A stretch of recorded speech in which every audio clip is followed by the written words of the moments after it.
Comment additionner ou soustraire des heures et des minutes? C'est ce que je vais t'expliquer dans cette vidéo. Allez, c'est parti, générique! Salut, c'est Logico. Si tu ne l'as pas encore fait, je te conseille vraiment de t'abonner à cette chaîne. Sur celle-ci, tu vas retrouver différents contenus qui vont t'aider à progresser en maths. Je te conseille vraiment de rester jusqu'à la fin de la vidéo. Je te donnerai une astuce qui va te permettre à tous les coups de choisir la bonne opération pour résoudre des problèmes de durée. Allez, on entre tout de suite dans le vif du sujet, c'est parti! Tu vas voir que pour additionner ou soustraire des heures et des minutes, tu vas devoir respecter des contraintes bien précises. Pourquoi? Tout simplement parce que le passage des minutes en heures est en base 60 et le passage des heures en jours est en base 24. Pour t'expliquer tout ça, je vais utiliser 4 exemples bien précis. Dans les calculs que je vais effectuer, tu vas voir que je vais devoir séparer les minutes des heures. Tu verras également que je ne pourrai pas faire passer les retenues des minutes aux heures librement comme je le fais habituellement. Tout d'abord, ce qu'il faut bien comprendre, c'est que dans les problèmes de durée, on retrouve 3 données différentes. L'instant initial, c'est-à-dire le début, l'instant final, la fin et la durée. Sur ces 3 données, les énoncés de problème nous en donnent toujours 2. On va donc devoir retrouver la 3e.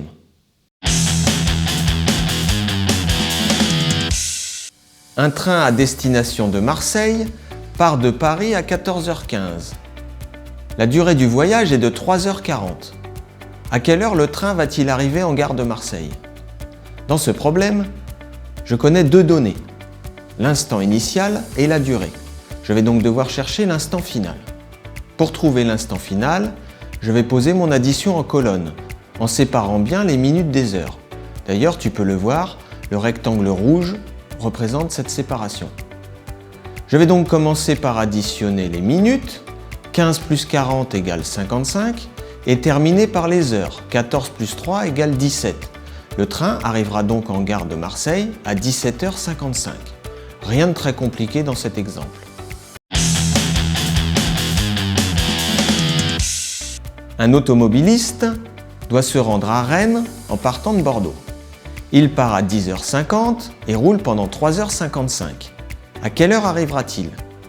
Dans cet énoncé, je connais l'instant initial et la durée.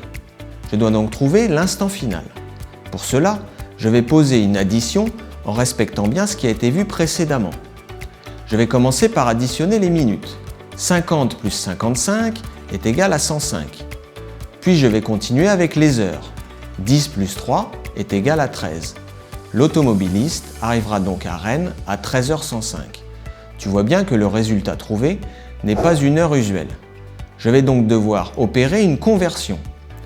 Je vais prendre sur les 105 minutes, 60 minutes que je vais convertir en 1 heure. Il me reste donc 45 minutes. L'heure que j'ai convertie va être ajoutée aux 13 heures du résultat. L'automobiliste arrivera donc à Rennes à 14h45.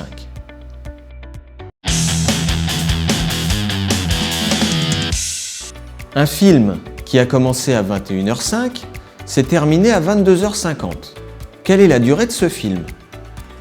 Dans cet énoncé, je connais l'instant initial et l'instant final. Je vais donc devoir trouver la durée. Pour trouver cette durée, je vais poser une soustraction. Je vais soustraire 21h05 à 22h50, en commençant évidemment par les minutes.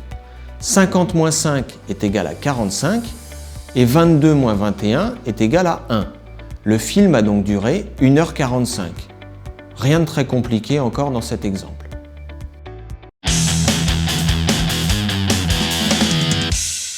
Une cuisinière sait qu'il faut 2h25 pour que sa dinde soit cuite. À quelle heure devra-t-elle l'enfourner si on veut la manger à 13h10? Dans cet énoncé, je connais la durée de cuisson et l'instant final. Je vais donc devoir trouver l'instant initial. Pour cela, je vais poser une soustraction en commençant par les minutes. Problème, je ne peux pas soustraire 25 minutes à 10 minutes. Je vais donc devoir opérer une conversion. Sur les 13 heures, je vais prendre 1 heure que je vais convertir en 60 minutes. 60 minutes que je vais ajouter à 10 minutes. Il me reste maintenant à poser ma soustraction. 12h70 moins 2h25. 70 moins 25 est égal à 45 et 12 moins 2 est égal à 10.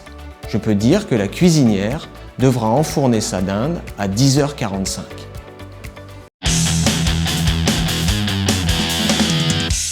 Toi qui es resté jusqu'à la fin de cette vidéo, je vais te donner une petite astuce pour ne pas te tromper dans le choix de l'opération. À chaque fois qu'on te demandera de trouver un instant final, tu devras poser une addition. Et à chaque fois qu'on te demandera de trouver un instant initial ou une durée, tu devras poser une soustraction. Voilà, cette vidéo est maintenant terminée. Tu sais à présent comment choisir la bonne opération et surtout comment additionner et soustraire des durées. Si cette vidéo t'a plu, n'oublie pas de mettre un pouce et si tu ne l'as pas encore fait, abonne-toi à la chaîne.